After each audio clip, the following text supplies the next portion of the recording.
Hola de nuevo, espero estén muy bien. Hoy vamos a continuar con nuestro tema 2 del módulo de Ciencias de la Salud.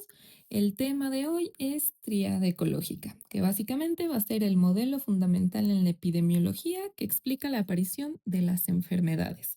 Entonces, la enfermedad va a resultar de la interacción entre tres componentes, el agente, el huésped y el ambiente. Si estos no conviven, la enfermedad no se va a dar.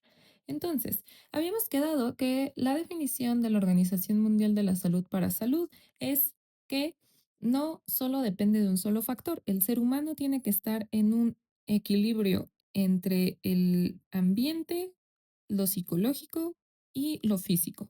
Entonces, es por eso que el equilibrio entre agente, huésped y ambiente es lo que nos va a dar o lo que nos va a propiciar este estado de salud. Entonces, este modelo de la tríada ecológica va a aplicar a enfermedades infecciosas, crónicas e incluso padecimientos multifactoriales. A enfermedades infecciosas me refiero como a COVID, tuberculosis, malaria, influenza, hepatitis, etcétera. Crónicas y no transmisibles como diabetes, hipertensión, cáncer, dislipidemia y padecimientos multifactoriales como la obesidad, depresión e incluso las adicciones. Entonces, vamos a estudiar el primer componente que viene siendo el agente. Va a ser un factor biológico, químico o físico capaz de producir enfermedad en un organismo. Entonces, voy a tener distintos tipos de agentes, biológicos, químicos y físicos, como lo acabamos de mencionar. El biológico va a ser cualquier cosa que esté vivo o que busque un organismo vivo para infectarlo. Puede ser una bacteria, un virus, un hongo o un parásito. El químico no busca lastimar a nadie, pero la convivencia entre el ser humano y un agente químico puede terminar en pérdida de la salud. Aquí entran toxinas, contaminantes, cloro, ácido, etcétera. Y por último tengo al físico. El físico va a ser algo que está en nuestro medio ambiente y que si nos exponemos a eso puede resultar en enfermedad, como radiación, temperatura, traumatismos, por ejemplo, ir en una moto, chocar y sufrir un golpe viene siendo un agente físico. Las características de la gente van a dar cierta patogenicidad o infectividad y va a ser lo que nos puede causar una enfermedad principalmente infecciosa. Entonces, la infectividad va a ser la capacidad de la gente para establecerse en el huésped, es decir, qué tan probable es que si yo me expongo a ciertas unidades de virus, bacterias u hongos, me contagie. La patogenicidad va a ser la capacidad de la gente para producir enfermedad. A lo mejor yo tengo tres moléculas de virus de influenza en el cuerpo, pero su patogenicidad es tan baja que no me causa ni siquiera un resfriado. Y por último tengo a la virulencia. La virulencia va a ser el grado de severidad de la enfermedad que produce. Entonces, la infectividad, patogenicidad y virulencia van a ser las tres cosas principales que determinan qué tan fuerte va a ser una enfermedad después de contagiarnos. Entonces, la dosis vía de entrada también influyen significativamente en el desarrollo de la enfermedad. ¿A qué me refiero con esto? La dosis va a ser la cantidad del agente que ingresa al organismo. Obviamente, mientras mayor sea la cantidad del agente, mayor va a ser la probabilidad de enfermedad. No es lo mismo exponerse a una molécula de influenza que exponerse a 100 moléculas de influenza. Y vamos a tener una dosis mínima infectiva. Entonces, cada agente biológico va a tener esta dosis mínima con la cual sí puede infectar. Si yo convivo con una molécula de influenza, a lo mejor no me pasa nada. Si convivo con 5, a lo mejor tampoco. Pero si la efectividad o la dosis que la influenza necesita para contagiar es de 15 y yo me expongo a 16, lo más probable es que la enfermedad se dé en mi cuerpo. La vía de entrada va a ser, pues obviamente, como su nombre lo dice, la forma en la que el agente entra al huésped. Entonces, puede ser vía oral fecal, puede ser vía respiratoria, puede ser vía cutánea, puede ser vía sanguínea. Entonces, voy a tener distintas. Vamos a empezar con la respiratoria, que aquí viene de la inhalación y vienen enfermedades como COVID, influenza o tuberculosis. Después tengo a la digestiva. La digestiva se da por introducir cosas a todo nuestro sistema gastrointestinal que inicia en la boca y termina al ano y que puede infectar desde mi esófago, estómago, hígado, intestinos, etcétera. Tengo la cutánea, que es de contacto directo, por ejemplo, la varicela, y tengo la parenteral, que es por medio de inyección o heridas, como es el VIH o virus de hepatitis B o C. Vamos a ver el segundo componente, que es el huésped. El huésped va a ser el organismo que alberga a la gente y donde se desarrolla la patología. Entonces, para términos sencillos de esta clase, el huésped que vamos a estudiar hoy va a ser el ser humano, pero también mi huésped puede ser un perro, un murciélago, incluso una cabra. Entonces, van a ser o ciertos factores que va a tener el huésped que son elementos intrínsecos que determinan la susceptibilidad. Tengo factores que son modificables y factores que no son modificables. La edad no va a ser modificable, el sexo, la genética y el estado inmunológico tampoco. Entonces, va a ser la edad vulnerable para ciertas personas. Por ejemplo, para los niños es más fácil que se contagien de enfermedades exantemáticas que dan en la piel, o es más fácil que se contagien de algo respiratorio porque su sistema inmunológico es muy inmaduro. Luego, el sexo nos va a dar diferencias hormonales y anatómicas. Es por eso que el virus del papiloma humano afecta más a las mujeres que a los hombres, que el virus de hepatitis usualmente afecta más a los hombres, etcétera. La genética nos va a dar predisposición hereditaria, es decir, si toda mi familia ha muerto de cáncer de páncreas, lo más probable es que a lo largo de mi vida yo presente alguna alteración pancreática relacionada. Y por último, tengo al estado inmunológico, que va a ser la capacidad de defensa del organismo. No es lo mismo exponer a un niño, a un adulto, a un viejito o a una persona infectada de VIH a la misma dosis de ciertos agentes virulentos. Otros factores que sí son modificables van a ser la nutrición, hábitos personales y enfermedades previas.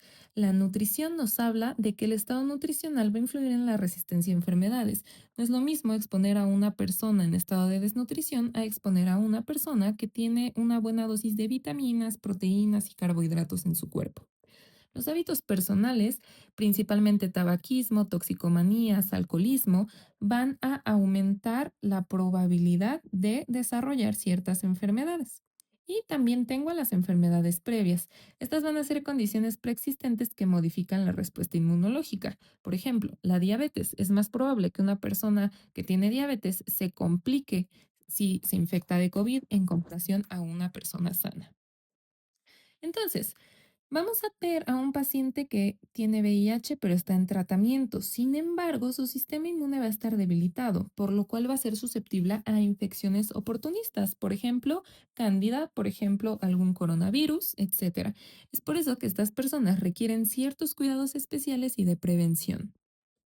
Ahora, vamos a nuestro último componente, que es el ambiente. El ambiente me va a hablar de factores externos que influyen en la interacción dinámica entre la gente y el huésped. Entonces va a ser todo lo que rodea a la gente y el huésped y que pueden hacer más susceptible o menos susceptible al huésped para enfermar. Voy a tener ambientes físicos, por ejemplo, clima, temperatura, humedad. No es lo mismo las enfermedades que se dan en el sur de Chiapas a las enfermedades que se dan en la Antártida, porque Chiapas es muy caliente y la Antártida es muy fría.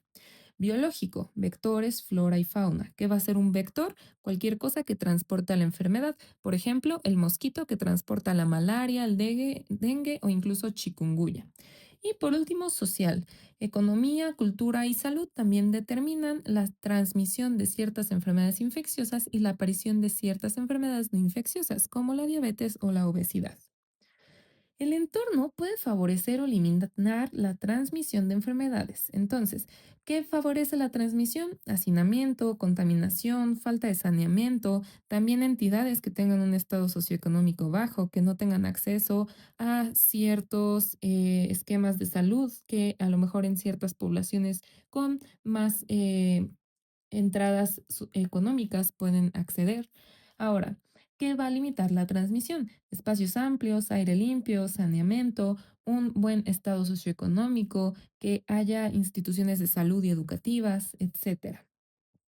Entonces, si yo tengo hacinamiento y mala higiene, lo más probable es que yo pueda contagiarme de tuberculosis, de algunas enfermedades gastrointestinales, pero si yo convivo nada más con dos personas en mi casa que tiene todos los servicios, hay buena entrada y flujo de aire, limpio constantemente, la probabilidad de enfermar es mínima. Entonces, ¿cuáles van a ser mis principales factores de riesgo ambiental? Espacios cerrados, falta de ventilación y también la higiene deficiente. La tríada nos va a permitir identificar puntos estratégicos para evitar o realizar intervenciones efectivas en la salud. Entonces, aquí entra la prevención primaria. Si yo identifico que en el sur de Chiapas, que hace mucho calor y hay mosquitos como vectores, lo que voy a hacer es decirle a la población que laven bien frutas y verduras, que no dejen agua estancada, que no consuman alimentos contaminados y de esta forma yo evito la aparición de enfermedades infecciosas. Entonces, ¿qué intervenciones puedo hacer? Si yo quiero atacar directamente a la gente, voy a dar antibióticos en caso de que ya estemos contagiados o desinfección del ambiente. Es por eso que cuando estaba la pandemia de COVID se pedía que tuviéramos una buena higiene, es decir, que desinfectáramos superficies antes de tocarlas o si ya estuvo en contacto con muchísimas más personas, que limpiáramos nuestros zapatos, que usáramos cubrebocas, etcétera. Ahora, vamos a ver intervenciones en el huésped que van a ser principalmente la vacunación, nutrición y tratamiento de enfermedades previas. La vacunación es la más importante, ya que esta va a funcionar como un simulacro de enfermedades antes de que realmente nos contagiemos. Y por último, el ambiente. Tenemos que tener un ambiente limpio, controlar los vectores y en general mantener un buen estado de higiene a nuestro alrededor. Entonces, como conclusión vemos que la salud es multifactorial, es decir, el estado de salud de una persona depende de muchísimas cosas. La prevención requiere intervención en varios niveles y necesito hacer bases de estrategias en salud pública dependiendo de qué es lo que quiero atacar, la gente, prevenir que el huésped se contagie o mantener un medio ambiente que no sea propicio a desarrollar enfermedades. Entonces, vamos a ver nuestras preguntitas. Ya saben, pausen el video, lean bien, contesten y después vemos la respuesta correcta. Muy bien, el objetivo principal de la tríada ecológica es explicar la interacción entre factores que producen enfermedades, ¿vale?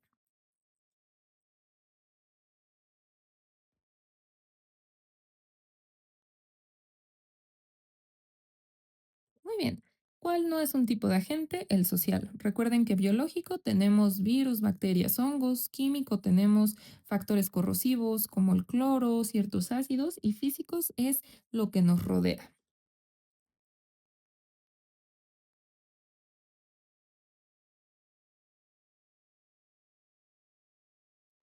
Muy bien, la capacidad de un agente para causar enfermedad va a ser la patogenicidad.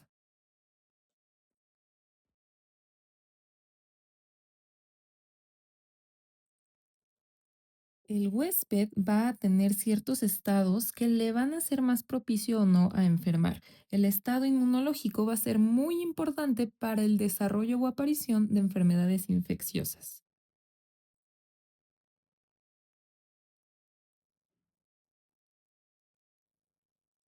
Intervención sobre el ambiente sería el control de vectores, es decir, si yo tengo mosquitos que me están transmitiendo enfermedades, tengo que erradicarlos. Entonces, esta sería nuestra última pregunta de este tema. Si tienen dudas, por favor déjenlas en los comentarios y quedo al pendiente.